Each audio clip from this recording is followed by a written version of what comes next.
اہم خبر ہے کراچی کے علاقے بلدیہ سپارکو روڈ پر نامعلوم گاڑی کی ٹکر سے موٹر سائیکل سوار 2 افراد جاں بحق ہو گئے۔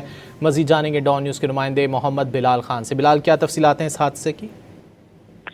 جی بالکل، دیکھیں بلدیہ اسپارکو روڈ پر قبرستان کے قریب ٹریفک حادثہ پیش آیا ہے۔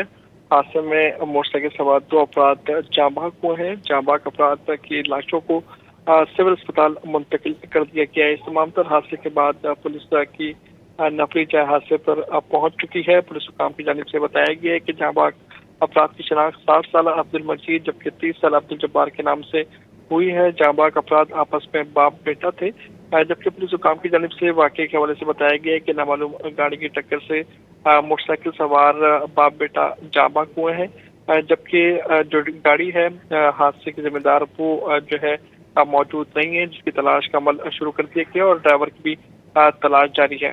جی بہت شکریہ محمد بلال ان تفصیلات کے لیے۔